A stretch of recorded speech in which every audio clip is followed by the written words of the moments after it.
I think I'm audible. Very good afternoon to you all. We are all fresh after the lunch, and ideally this is the wrong time to talk. But fortunately or unfortunately, I has been called during this time. So I'm in between your chilling time and you. But that's okay. I mean, like, feel at ease. Just try to listen to, because I heard from one of your friends that it's a combined groups. Rather, I mean, it's a very group of science, commerce, and all the students. It was more of the commerce students, which ideally I would have targeted. But now I'll just make some adjustments to my presentation now, so that it goes to the entire audience. Right. So let me introduce myself. Of course, there was a formal introduction that one of your friends did. Thank you for that. Just to introduce myself, I had been faculty of this college for 7.5 years, starting say from 2000 to 2007, and after that I moved out to the industry. Yeah, and prior to that, I was a student of this college for 7.5 years. So almost 14 years I was here. The college was never leaving. So I wanted to leave the college and go, but it didn't happen. There's a history behind it. We'll come back to that. I mean, I just talk about it as we go along. So why it had to be 7.5 years here and another 7.5 years as teacher. And now I've come as a speaker in front of you all. So there are a lot of learnings that went through over the years. I'm going to share that. It's not more of a career counseling or career path here. It is more of sharing an experience with you, so that the mistakes I did, you should not be doing. That's the whole purpose. Because as I told, we have got all mixed group of people here. So if I talk only about commerce, cost, and financial controlling, I don't think it gets into your mind. So most of you would be talking about chemistry, physics, etc. So I'm alien to it. So we generalize it rather. So we put it in a nice way. So you would have had a discussion from the morning where they spoke about the uniform service and other opportunities for you people, which you will always focus on. So it is more like for me sitting or rather talking to a group of police officials or a group of military people. It is quite threatening to look from here. So you're sitting straight across, and it's quite fascinating, to be honest. So I feel really privileged to be here. So I take this opportunity to thank Ori sir for giving me this opportunity to present in front of you, and the principal sir as well as secretary G. So those are the people who are part of this company, and Arul sir as well. So all these people, I'm quite thankful to them, and to you all. I mean, like, you would be sitting patiently, and there's a very high quality discipline that prevails. So usually when I make presentation, there'll be noise from the back and other disturbances, but so far so good. Excellent people, excellent set of people. So before we go ahead with all this, I got some 10, 12 slides. So it will take some time to get into the slides. So I will set you up first. So why we have to have this discussion. Then we'll go to the slide. It would make some sense. So if I'm too fast, or if you want me to slow down, or there is a disturbance, let me know. I will also calm down a bit. The very purpose of discussing here is to make you understand, and you understand things and ask me questions.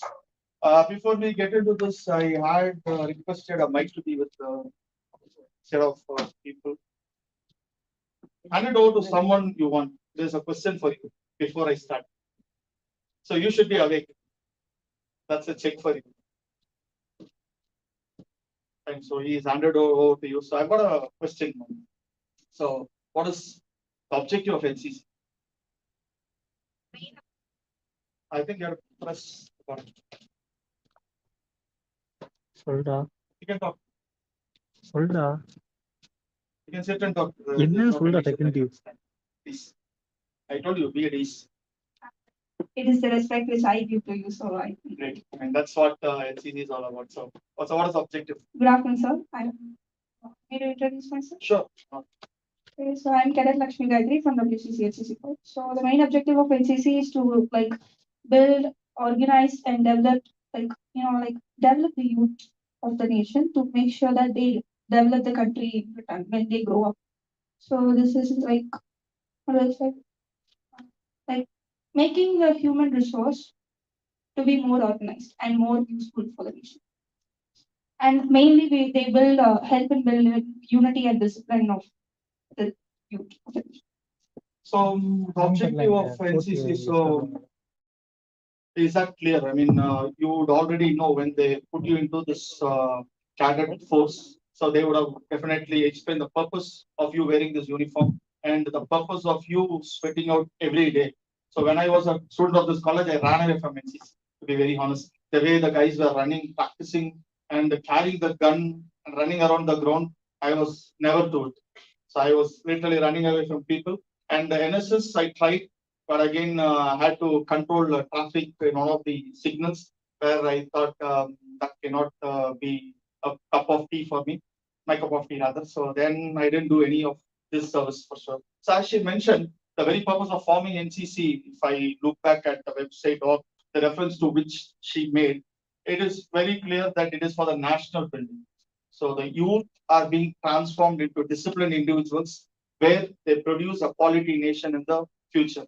So the very purpose of you wearing this uniform is to have a prolonged service, wearing this uniform at different levels. So when I spoke to one of your friends sitting in that lobby, so where he said there are various opportunities available, but the people have to capitalize. Even when I spoke to Ori sir, he said the same. So there are a lot of opportunities available, a lot of recognition is there, a lot of benefits are there, but the people have to utilize it.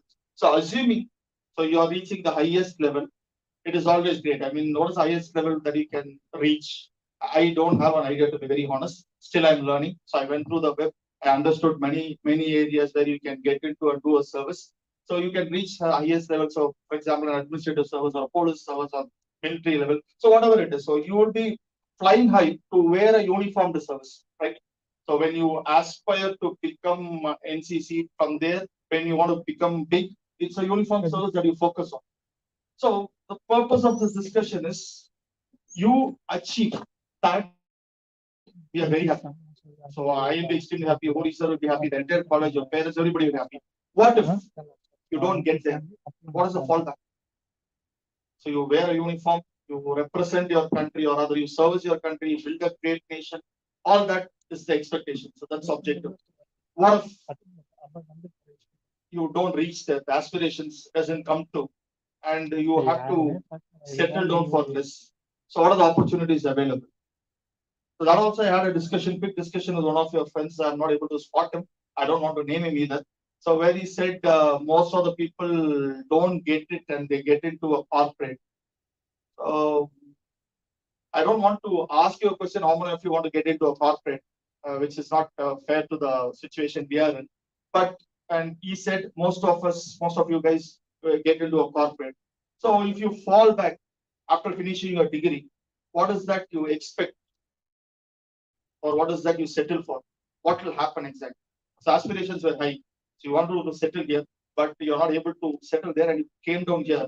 So I don't want you to fall down. So you should be settling somewhere here. That's the reason we have to talk about the openings in the finance sector. Otherwise, you will be discussing only about the uniform service, right? So there is no need for me to come and talk from a different fraternity altogether and have a discussion around this. So to set you up for the purpose why I'm here is to give you the enlightenment about the opportunities that is prevailing in the financial sector. And as a whole, I mean, even the science students, most of the engineers I see are part of the sales team. So I believe them to construct or do some mechanical engineering work, but they end up being quality salesmen, marketing. I mean, so the science students also switch over, and few of the BSc students take up CA, and they clear it in the first attempt. So not putting down the commerce students, but the BScs have done extremely well in CA and CWA. rather than the commerce students. So there's a comparison that happens, but that's a fact of the matter. So the science students are not far away from commerce. So just to have a fallback and to settle down at that level, you require some information and knowledge. That's the purpose I am here. So any questions until this point? Can hand over the mic. So you need not reserve questions till the end. So I have got a short memory. So if you've got questions, you can then and there stop and ask. So I am obliged to answer. Back, somebody is. No. So all good. So the purpose is to give you an enlightenment about the finance sector. So what are the openings available? So once you finish your degree, even if it is a science or a commerce, still there are openings that finance will offer.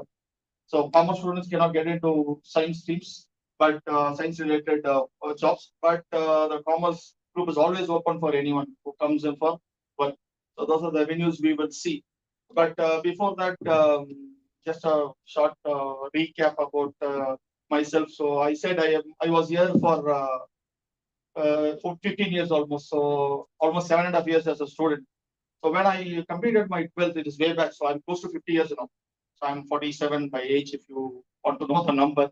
So I'm just getting older and older. So when I was in my 12th standard, I cleared a railway exam. So my grandfather is in railways, my father is in railways, and they wanted me to be part of railways. So I got a railway exam and cleared. And after 12, they gave me a job. And the job was to issue tickets at the Nungambattam station. So that was a 10 by 10 room. My aspirations were very high like you. I never wanted to issue tickets. And people just throw the coins or notes, give ticket. So it was like somebody commanding me all the time and asking for tickets. It was not so lucrative for a job. And I decided, fine, I will resign. And it's a government job, mind you, at the age of 18, you have a job on hand and you are taking a call. Should I resign or should I continue? And I never discussed with my father, none of my family members. I just went the next day. I wrote it on a white paper that I'm not continuing anymore. And my superior was shocked. So you're 18, you have to be patient. I said, nothing doing, I'm leaving. So I left that and I joined Vaishnav. So I had bigger aspirations. I want to become a manager or a senior manager or like somewhat like a director where I wanted a room and I wanted somebody serving me coffee. So I was floating high. So my aspirations were big. So that's what I'm saying. Like when you want to become a person like that, uniform service, so your aspirations are high. I'm not blaming them. But when you don't succeed, what is the fallback? That's what I'm trying to relate now to my story. So then I joined Vaishnav. So I completed my BCom in 1996. And after that, I went in search of a job. So again, my aspirations are very high. So I just wanted to sail myself. And I searched for a job. I didn't get a job. And when I was working in railways, my salary was 4,500 per month. It was in 1991, 93 rather, 93. So 3,500. And after BCom, I went in search of a job. I was not able to get a job. It was quite pathetic. I couldn't believe that because that was when the nationalization was happening, when Coca-Cola came into India. So Coca-Cola was banned way back in 1960s. It came back to India in 1993. That is when the liberalization happened. So you do not recall, the Coca-Cola company was in the next campus to Vaishnav. The Ford company is there, right? Those who are Vaishnav students will know Ford company is there. That was Coca-Cola company then. So we were all fascinated to have a Coke, bottle of Coke. Because in 1960s when they banned Coke, any idea what was the reason? No idea. It is not on the web. So if you add a tablet to it, it was becoming an instant alcohol drink. I don't want to name the drink. So we are talking about discipline here. So that became alcoholic drink. So that was like making people go crazy. So they were adding tablets and drinking. So finally they had to ban. And again, it is making a re-entry in 1993. And there was a question to the sales manager of Coca-Cola India. So you are banned for a reason. You are coming back to India now. What is your sales strategy? Any idea what could have been the answer? Somebody was banned for a reason. They're coming back into a country and they're trying to sell their product again. So, what is the expectation? That was a question raised to the sales manager. So, if you were one, what